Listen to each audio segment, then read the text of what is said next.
o título da mensagem de Hebreus 7 é o ministério superior de Cristo através de Melquisedeque e o dízimo abrâmico. Então, estas duas abordagens são feitas aqui. Porque o ministério de Jesus, ou o sacerdócio de Jesus, é superior ao levítico, falando do sacerdócio de Melquisedeque, e a questão do dízimo dentro da vida e da prática da igreja. Quero deixar claro que é o texto que nós estaremos compartilhando nesta oportunidade. Hebreus capítulo 7, a partir do verso 1. Antes de eu entrar na explicação do texto, eu quero mostrar para vocês dois clássicos da literatura mundial. Um na área evangélica e outro na área geral. Os dois livros são antropológicos, ou seja, estuda a história dos homens, em algum aspecto. O primeiro, eu até coloquei depois aí para enviar para o grupo do Zap da igreja, é o Fator Melquisedeque, de Don Richardson. Esse homem, o Don, um dos grandes missiólogos mundiais. E este livro aqui, num dos capítulos, ele vai tratar sobre Melquisedeque. E depois ele vai desenvolver uma tese, que é o Fator Melquisedeque. Afinal de contas, como é que pode Deus chegar primeiro que o missionário? Afinal de contas, quem pregou o evangelho para Melquisedeque? Quem constituiu Melquisedeque sumo sacerdote? Quem pregou para Abraão? Porque Abraão e Melquisedeque foram contemporâneos. E aqui ele conta aquela história, o Don Richardson, aonde Paulo chega no Areópago, a arena de Ares, e naquela arena ele encontra um altar diferenciado. Como é que chamava aquele altar?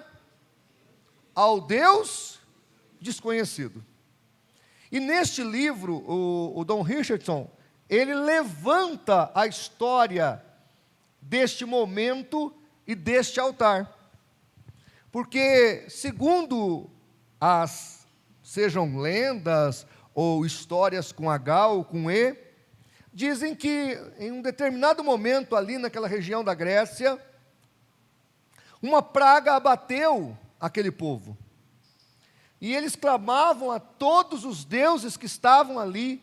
E se tem uma coisa se tem um povo que entende de deuses, são os gregos. E eles clamaram a todos os deuses, sacrificaram a todos os deuses, e a praga continuava e não cessava. Diante do fato, chamaram um sábio. O sábio então chegou, analisou a situação, viu a calamidade do povo, chamou os religiosos ali e disse: olha, alguma coisa está acontecendo aqui. Algum Deus não foi contemplado. Então os sacerdotes disseram: não, todos foram contemplados. E ele disse: não, algum não foi. E é um Deus que vocês não conhecem. E é esse Deus desconhecido que vocês vão sacrificar um cordeiro. Façam o seguinte: peguem as ovelhas, coloquem no aprisco, tranquem-as por pelo menos 3 dias ou 2 dias, e depois de um tempo sem alimento, vocês soltem as ovelhas do pasto. Aonde a ovelha ou alguma das ovelhas deitar-se sem comer a grama, ali vocês levantem um altar ao Deus desconhecido e sacrifiquem a ovelha. Então foi feito como o sábio ordenou, e num determinado momento soltaram as ovelhas, e uma das ovelhas deitou-se calmamente na grama e não comeu a grama. Naquele lugar então, sacrificaram aquela ovelha e levantaram o altar ao Deus desconhecido, oraram a esse Deus, clamaram a esse Deus, e a praga cessou. E quando o apóstolo Paulo chega ali em Atenas, na Grécia, ele olha para este altar e diz para aquele povo: este Deus que vocês estão adorando, sem saber quem é, ou de quem se trata, é o Deus que eu vim pregar, é o Deus verdadeiro. Então, neste livro, Don Richardson vai tratar do fator Melquisedeque, desse mistério, desse poder glorioso de Deus, que leva a salvação a todos os homens, além do que a gente pode supor ou imaginar. Deus está trabalhando pela salvação da humanidade. Então, se você conseguir ler o PDF, como esse livro é antiquíssimo, o PDF estará disponível no grupo da igreja. Mas se você quiser adquirir o livro e lê-lo, será uma boa leitura. Alguém aqui já fez a leitura do livro? Vocês são bem pecadores mesmo. Então está disponível agora o livro, adquira este livro. O outro livro, isso tem a ver com a mensagem de hoje, é o História da Riqueza do Homem, de Leo Hubman, um clássico da historiografia mundial, um livro antropológico também. Aquele é antropológico e missiológico, esse é antropológico. E por que eu peguei esse livro? Porque é um livro que não é de um religioso. E eu sei que hoje em dia há uma controvérsia gigantesca sobre dízimo no meio dos crentes. Estão ensinando que o dízimo não é bíblico, ou que a igreja não pratica o dízimo, ou que a igreja nunca praticou o dízimo. Este antropólogo, Leo Hubman, vai fazer a pesquisa e vai mostrar que a igreja cristã sempre praticou o dízimo. Seja a igreja ocidental ou seja a igreja oriental, os irmãos sempre dizimaram diante da história da igreja. Isso é um documento, isso é um fato. Não é uma suposição, não é uma tese. Está na patrística. Está nos documentos das igrejas. A igreja de Jesus sempre praticou o dízimo. É uma prática bíblica. Claro, hoje estão advogando contra o dízimo, agora estão advogando contra a igreja, não precisa reunir, não precisa de prédio, não precisa de reunião, não precisa de nada. Estão lutando contra a vida da igreja, porque o diabo não quer a igreja. Pense você, que foi abençoado neste lugar, que missionários norte-americanos, que eram dizimistas, que ofertaram, dizimaram para que você tivesse essa igreja. Esse terreno e a capela foi construído com ofertas e dízimo dos irmãos. Depois o prédio foi construído com dízimos e oferta dos irmãos, e é mantido até hoje com isso. Então, aqui o Leo Hubman, ele vai mostrar documentalmente sobre a história do dízimo. E como ele é um autor secular, não há nenhuma motivação para ele. Ele não dá dízimo e ele não recebe dízimo. Ele só é um antropólogo que fez a pesquisa. Então é um livro que eu tive que fazer um trabalho nele na faculdade. Olha que interessante, numa faculdade de história. Tive que aprender sobre isso. E tem irmãos na igreja que não sabem, e o pessoal lá que nem crê em Deus, já sabe que a igreja sempre praticou o dízimo. Mas aqui hoje, nós depois vamos ver qual tipo de dízimo que a igreja praticava. Porque alguns querem ir lá para a lei de Moisés. E aí nós temos um problema, eu vou mostrar para vocês, se Deus nos dá graça nesse momento. Bom, em primeiro lugar, versículo 1. Porque este Melquisedeque, que era rei de Salém, sacerdote do Deus Altíssimo.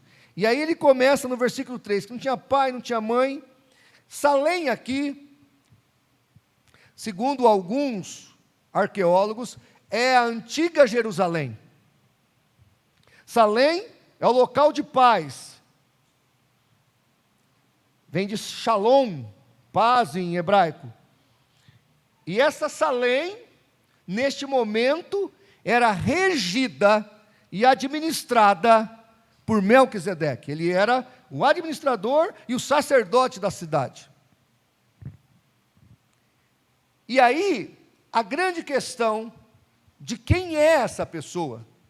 Esse homem tão influente, tão importante, tão relevante, que colocou Cristo acima de Abraão, que colocou Cristo acima de Arão, que colocou Cristo acima do sacerdócio levítico. E aí tem duas teorias. A primeira teoria é que ele era uma cristofania. Cristofania significa a manifestação de Cristo no Velho Testamento. Tem vários textos no Velho Testamento que apontam para Cristo. Então, uma das hipóteses é que ele era uma espécie de Cristo, ou o próprio Cristo. A segunda hipótese é que simplesmente ele era um rei, um sacerdote real, abençoado por Deus, que existiu na história, e por ele não ser identificado na sua genealogia, o seu pai, sua mãe, então ele se tornou uma tipologia, ou seja, ele é uma figura de Cristo. Por isso ele tinha autoridade para abençoar Abraão, porque Abraão gerou Isaque, Isaque gerou Jacó, Jacó gerou Israel. Logo, tudo estava nessa bênção, dada por Melquisedeque sobre a vida de Abraão. Pastor, e aí? Duas teses. Qual delas é a verdadeira? Olha, lamento informar, mas a Bíblia não dá essa dica. Ela só fala isso e não diz mais nada. Logo, se a Bíblia não diz, por que eu vou dizer? Eu não tenho opção por uma ideia ou por outra ideia. Seja ele um rei real, seja ele o próprio Cristo, uma cristofania, o fato é que este Melquisedeque era uma pessoa de autoridade, era uma pessoa abençoada por Deus, era alguém que tinha a virtude do céu sobre a vida dele, tanto que o Salmo 110, olha aí, o Salmo 110, no capítulo 7 mesmo, no verso 21, vai falar: jurou o Senhor e não se arrependerá, tu és sacerdote eternamente, segundo a ordem de Melquisedeque. Aqui, ele está citando o Salmo 110, verso 4, que vai dizer sobre a ordem de Melquisedeque. Então havia um sacerdócio real, verdadeiro, antes do sacerdócio levítico, ou arônico. E aqui está dizendo que o Messias, que ia vir ao mundo, ele viria sobre, ou melhor, sob e sobre também a autoridade desse Melquisedeque, ou desse sacerdócio superior. Por que o autor de Hebreus está explicando isso? Jesus era de que tribo? De Judá. Da tribo de Judá, ele não poderia ser sacerdote. No máximo, fazer um voto de nazireado, ele poderia se tornar um levita.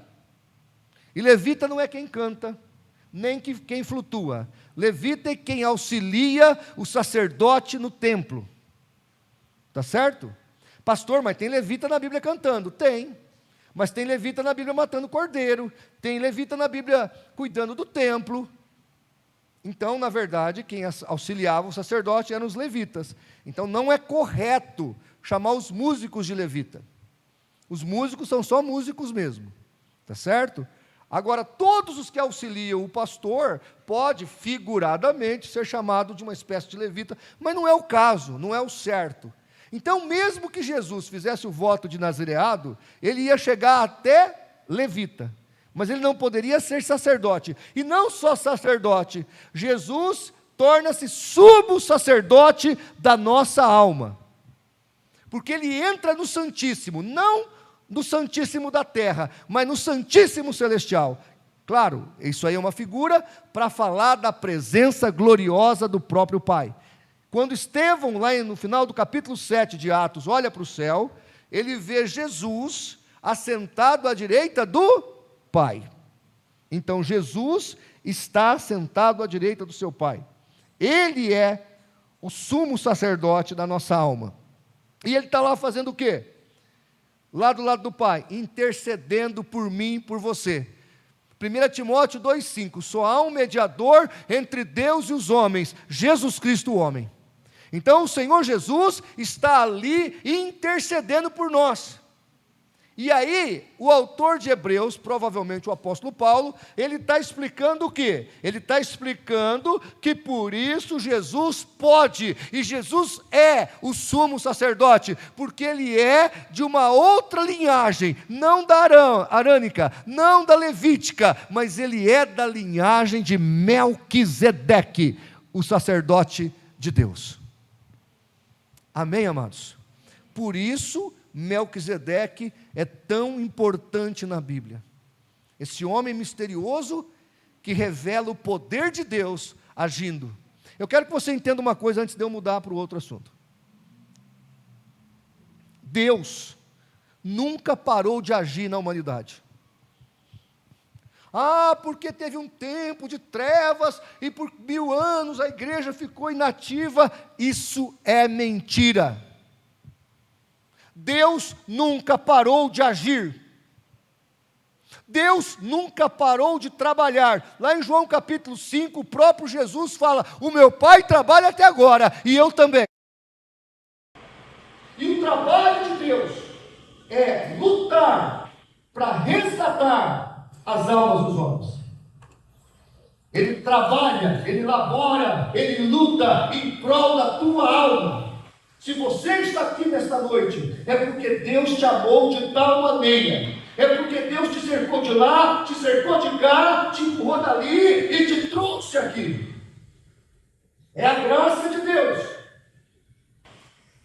A graça de Deus é tudo para nós. Ele sempre vai estar trabalhando por sua alma. Então valorize o Deus que te ama. Valorize o Deus que quer te levar para o céu. Valorize o Deus que quer abençoar você e a sua família. Muito bem. E aí ele vai falar do dízimo. Olha aí o versículo de número 8. Está falando aqui, está falando da igreja. Aqui na igreja, na vida da igreja, certamente tomam dízimos homens que morrem. Ali, porém, aqueles de quem se testifica que vivem. Aí ele vai agora falar do dízimo. Presta atenção nisso. Abraão teve que intervir para livrar o seu sobrinho Ló. Reis inimigos, 5 reis, pegaram, raptaram. Então Abraão sozinho monta um exército, vai lá e vence os reis inimigos. E ele volta vitorioso, liberta o seu sobrinho e traz, veja, irmãos, o dízimo para Melquisedeque. Você pode ler, se você quiser depois, Gênesis capítulo 14. Mas sabe o que é engraçado? Você não vai achar o texto bíblico onde Deus pediu o dízimo para Abraão. Eu vou repetir. Não existe o texto bíblico onde Deus pediu o dízimo para Abraão. Aqui o dízimo vai entrar por uma prática, por um ato de fé desse homem chamado Abraão. Ele, Abraão, agiu com fé. O negócio foi tão lindo, foi tão espetacular, que isso foi inserido na lei e praticado pela igreja depois. Por quê? Porque foi um ato de fé. Abraão, de coração e pela fé, dizimou. Por isso Melquisedeque o abençoou. E aqui, irmão, preste atenção. O dízimo é um ato de fé. E eu vou te falar uma coisa.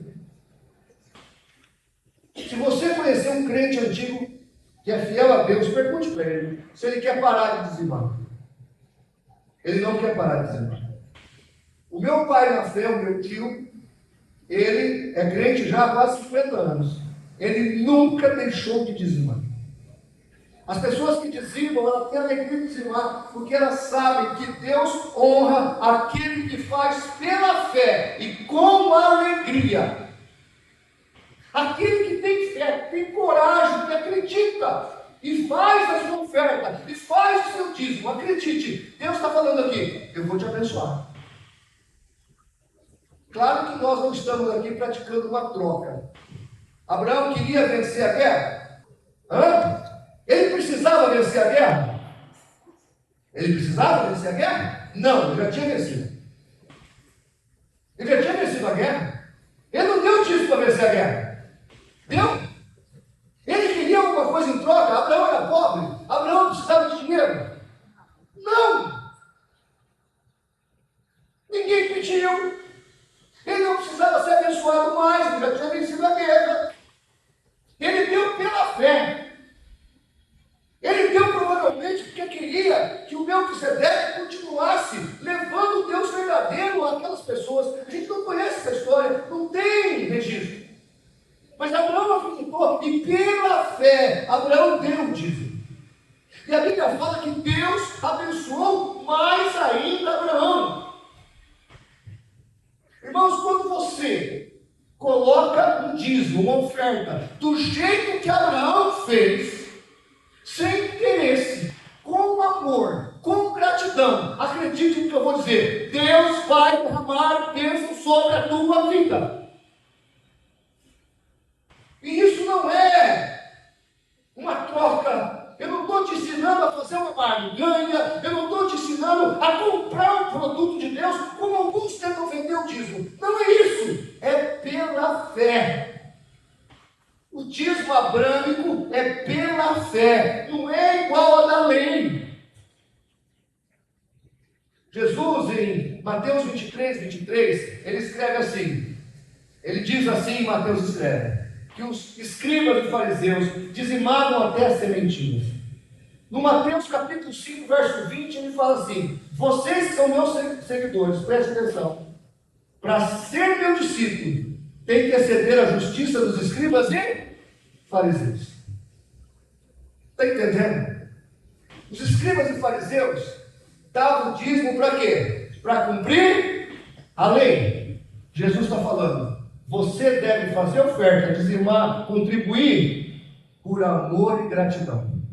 Por isso que Paulo vai escrever lá em 1 Coríntios 9,7, Deus ama aquele que dá com alegria. Porque na igreja, na vida da igreja, nós não barganhamos. Na vida da igreja nós honramos o que Deus tem nos feito com gratidão. Então nós pegamos a 10ª parte, que é um jeito justo. Porque quando só temos ofertas na igreja, nós fazemos um jeito injusto. Por quê? Porque tem irmão que tem mais dinheiro, vai conseguir dar uma oferta maior. E tem irmão que não tem dinheiro, a oferta dele vai ser ignorada. Mas o dízimo é igual para todos. Seja o pobre ou seja o rico. Deus não fez acepção de pessoas. Porque para Deus o que vale é a gratidão, é a sinceridade, é o amor, é a devoção. Preste atenção, o que eu estou ensinando para vocês é o que a igreja de Jesus viveu por 2.000 anos. É quando a pessoa dizima, oferta, mas com gratidão, com amor, com devoção, com fé. Outra coisa, irmãos. Pastor, eu não tenho esse entendimento, eu não tenho essa fé. Não dizima. Eu vou repetir, olha para mim. Se você não tem fé, não dizima. O dízimo não é para quem não tem fé. Se você está meio assim, não sei se dou, se não dou, não dê. Fique em paz. Deus não precisa do seu dinheiro para sobreviver. Ele vai dar um jeito. Ele é Senhor da igreja. É Ele que supre a igreja. Uma vez teve um grupo aqui que falou, nós vamos sair. Nós pagamos aqui as coisas para a igreja. Quero ver como é que você vai se virar. Desde que esse grupo saiu, aí a igreja nunca teve necessidade de nada. Quando eles estavam aqui, tinha. Porque, irmãos, quem sustenta a igreja é Deus. Então, dízimo e oferta é uma coisa de fé. Se você sentir, se você entender, se você tiver essa fé, faça. Caso contrário, não precisa fazer. Fique em paz. Não tem nada a ver com a tua salvação. Todo último irmão, primeira vez que eu preguei isso aqui, deixa um irmão antigo da igreja, chegando em mim, chegando em campo, falou, pelo amor de Deus, o que o senhor anda pregando? Eu falei, como assim? Eu preguei alguma coisa errada? Porque eu dou liberdade para alguém me corrigir isso. Mas o senhor falou hoje que dízimo não tem nada a ver com salvação. E se o crente não dá o dízimo, ele não vai perder a salvação. Eu falei, exatamente. Pastor. Eu falei, isso é problema deles com Deus. É uma questão de fé. Ele vai perder a salvação? Não. O dízimo tem a ver com salvação? Não. Imagina, tem igreja que ensina isso. Quem não dá dízimo é ladrão, o ladrão vai para o inferno, então pronto. O trabalho da cruz é o 10% do teu dinheiro. Isso é mentira. Essa exegese está errada. Dízimo não tem poder de salvar você. O dízimo não te leva para o céu. É uma questão de fé, de gratidão, e se você quer receber essa bênção. Porque Deus é assim, irmãos, Ele prepara uma mesa na tua presença. Tem uma mesa, Salmo 23. Tu tem uma mesa? Você é obrigado a levantar e pegar as bênçãos da mesa? Aí você é obrigado? Alguma coisa é obrigado? Não é. Faz quem quer. Dá quem crê. Quem acredita, quem tem coragem, quem tem fé. É uma atitude do coração. Não, eu não sou grato, eu não faço. Quando eu fui casar com a Bíblia, eu era obreiro da igreja já. Ela era grande assalariada, porque ela ganhava 2 salários e eu ganhava 1. Eu estava de olho no dinheiro dela. Eu pensei, vou me dar bem. Essa aí vai me sustentar. É bonita e ainda ganha mais que eu. Tudo que eu precisava, não é verdade? Chamei o tesoureiro da igreja, que pagava o meu salário. Falei, a partir de agora é 50%. Eu falei, você vai casar. Você já ganhou uma merreca da igreja. A Miriam não ganha muito também. Eu falei, é verdade. Por isso que eu estou fazendo um ato de fé. Porque eu estou desesperado. Falei para ele, eu vou crer. Sabe aquele novo convertido, né? 4 anos de crente, obreiro novo recente na igreja, coração fervendo. Falei para a Bíblia, vamos na cidade para o que a gente quer. Olhava com os olhos da minha cabeça. Não é assim? Olhava com os olhos da minha cabeça. Falei, vamos morar com minha avó. Pintei um quarto para eu dormia lá, que eu tinha na minha avó. Falei, vó, vamos ter que casar para trazer a moça para cá mesmo. Ela falou, você sabe, meu filho. Você já está mesmo precisando casar. Aí, pintei o quarto. O irmão Carlos Petreca, que veio aqui pregar já, meus 30 anos de casamento, ele orou por nós. Ele que deu, quando ele viu que eu ia casar, ele ia pintar o quarto, ficou sabendo, ele deu o jogo de quarto para nós. Então, bom, onde dormir você já vai ter. E o mais importante é o jogo de quarto. E aí, tudo bem. Irmãos, de repente um irmão me chama. Flávio, vem aqui, quero te dar um presente. Aí fui lá na casa dele. Um adesivo para você. Eu peguei o adesivo, né? Falei, meu Deus. O adesivo chama Cristo é vida, né? O adesivo bonito. Falei, para que esse adesivo aqui? Você não tem fé? Pensei comigo.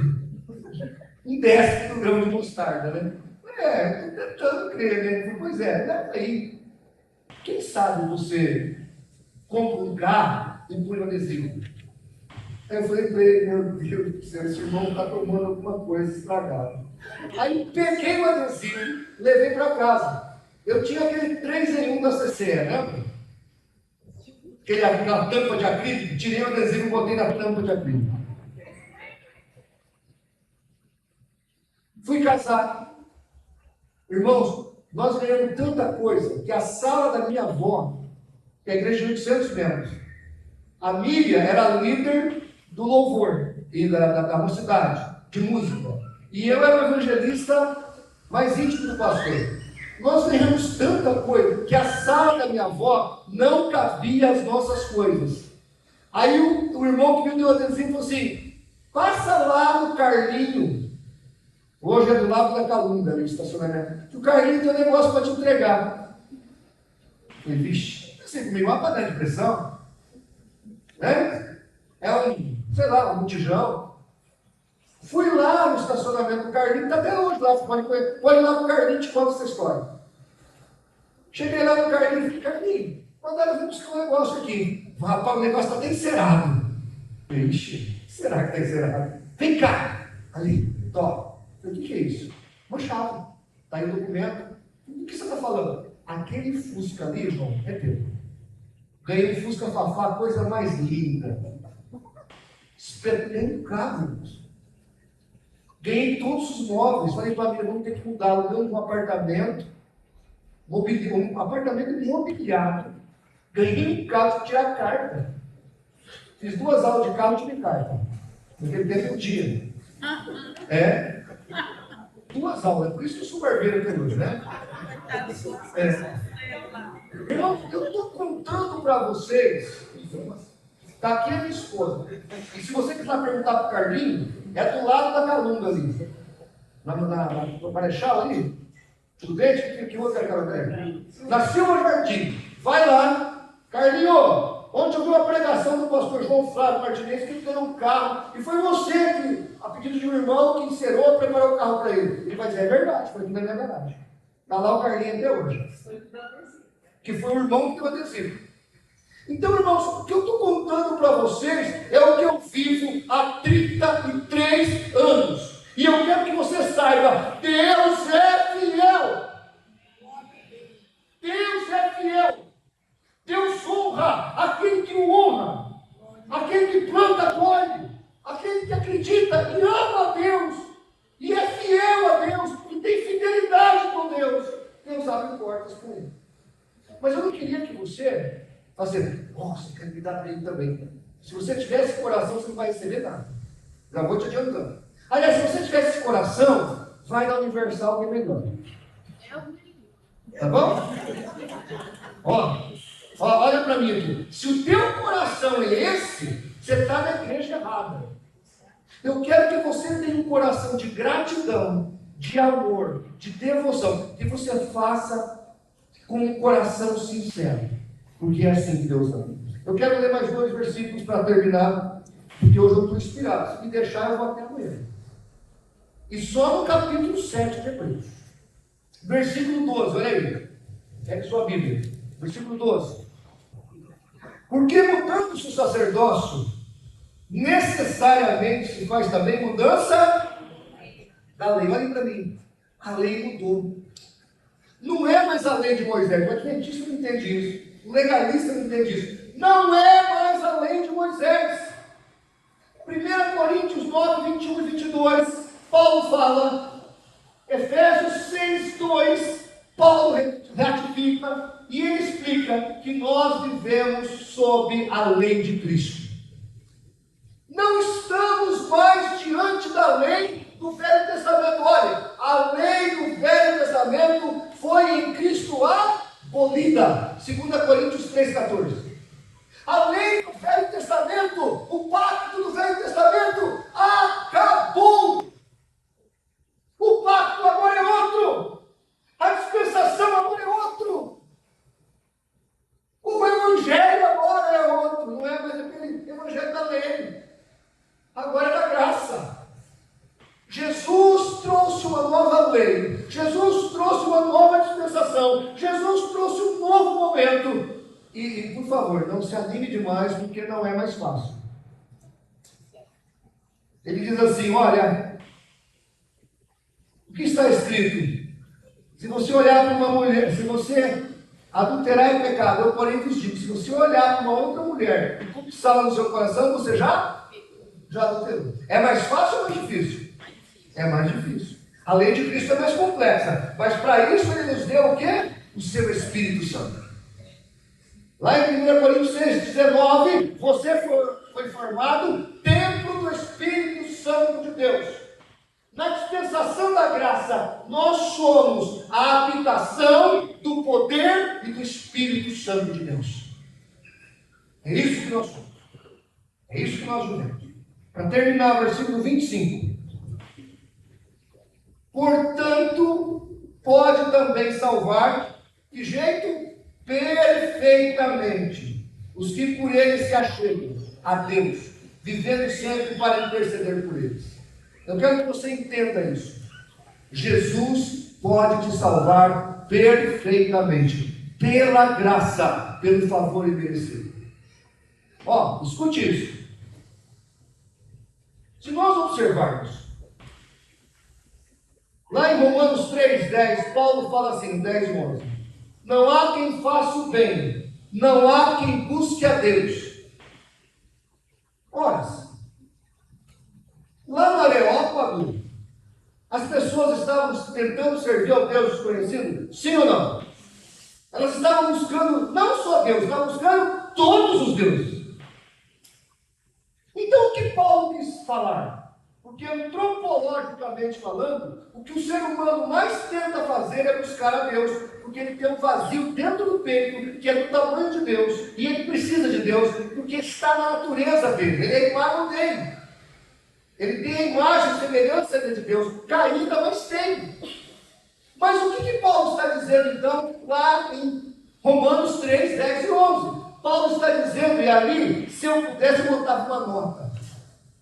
Paulo está dizendo assim: não há quem busque a Deus. De que jeito? Pela graça. O contexto explica isso. Não há quem busque a Deus pela graça. Isso é importante aqui no que eu estou pregando, presta atenção.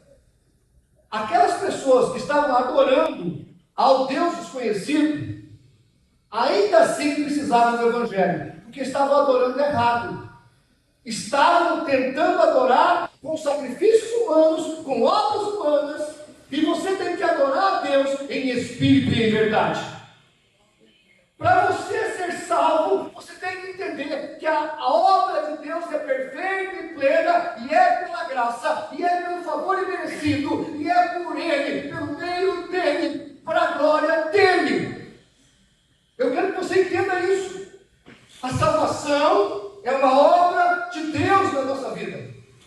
E quando nós entendemos que não é por obras, porque, irmãos, presta atenção. A pessoa fica pensando: como é que pode um negócio desse ser tão bom e ser de graça? Porque quando eu ganhei um carro, eu pensei, falei para o irmão Carlinhos, Carlinhos, será que o irmão Luiz não falou? Está começando a dar as coisas agora? Porque ganhar um carro não assusta você? Sim ou não? Sim. Uma pessoa chega no meio da rua, um chaveiro para você, o carro é seu. Aí pegadinho. Não é assim? Porque quando é de graça, assusta. Seria ótimo se o meu dízimo pagasse a minha salvação. Olha que coisa linda. Pô, podia chegar aqui de cabeça erguida. Eu dou o dízimo. Eu estou salvinho. Estou salvíssimo. Sou dizimista. Não é isso. Nada você pode dar pela sua salvação, porque a sua alma custou o sangue do Filho de Deus. A tua alma custou caríssima. Para você de graça a salvação, mas para Deus foi moído o Filho dele. Foi dolorido. Foi terrível. O céu escureceu. Aquela chuva não era chuva, eram as lágrimas do Pai pelo Filho na cruz do Calvário. Entenda, entenda, entenda. Foi de graça para você, para mim, para nós, mas não foi de graça para Deus. Custou muito caro. Então, não vai ter jeito de você pagar isso com o teu dízimo. Não vai ter jeito de você pagar isso com o teu sacrifício. Não vai ter jeito nem que você seja o melhor crente dessa igreja. Você não pagará. Mas agora eu te explico. Quando você entende o Evangelho, e você entende o que Ele fez por você, aí sim, você vai viver o que está em Efésios 2, de 8 a 10. Pela graça sois salvos, por meio da fé. Isso não vem de vós, é dom de Deus, para que ninguém se glorie. Versículo 10. E por isso somos feitos, ou feituras suas. Para quê? Para quê? Para as boas obras. Para as boas obras. Somos feituras de Deus para as boas obras. Aí eu dizimo, eu oferto, eu ajudo na igreja, eu quero cantar, eu quero evangelizar, eu quero pregar, porque eu entendi que eu fui feito para as boas obras. Mas não que essas boas obras podem me salvar. Eu não inverto o fator. Pela graça somos salvos, não pelas obras. Mas porque eu sou salvo pela graça, eu tenho boas obras. Isso que Paulo está explicando. É isso que o Evangelho está nos ensinando. E quando eu entendo que Ele me salvou perfeitamente, E eu coloco essa gratidão na minha vida. É o que aconteceu lá em Mateus 25. Eu vou terminar. Mateus 25. Jesus chama a multidão que ele está indo para o céu, e fala assim: vinde benditos do meu Pai, tomai por herança a coroa. Porque eu estive doente, vocês foram me visitar. Eu estava nu, vocês me vestissem. Eu tive fome, vocês me deram de comer. O que eles disseram? Senhor, quando é que nós fizemos isso? Eles nem estavam lembrando. Jesus disse assim: quando vocês fizeram a um dos meus pequeninos, vocês fizeram para mim. Eles fizeram boas obras querendo algo em troca. E Deus fez o quê? Eu vou te abençoar. Irmãos, olha, o fato de você estar me aguentando aqui até agora, pregando, ouvindo o Evangelho, só por isso, Deus vai te abençoar. Tudo que a gente faz para Ele, a Bíblia diz que Ele nos devolverá 100 vezes mais, sacudidamente e transbordante. Que Deus é esse, irmão? Irmão, quem não serve esse Deus é um bobo. Mas aquele que conhece esse Deus, ele sabe o que fazer. Fica de pé.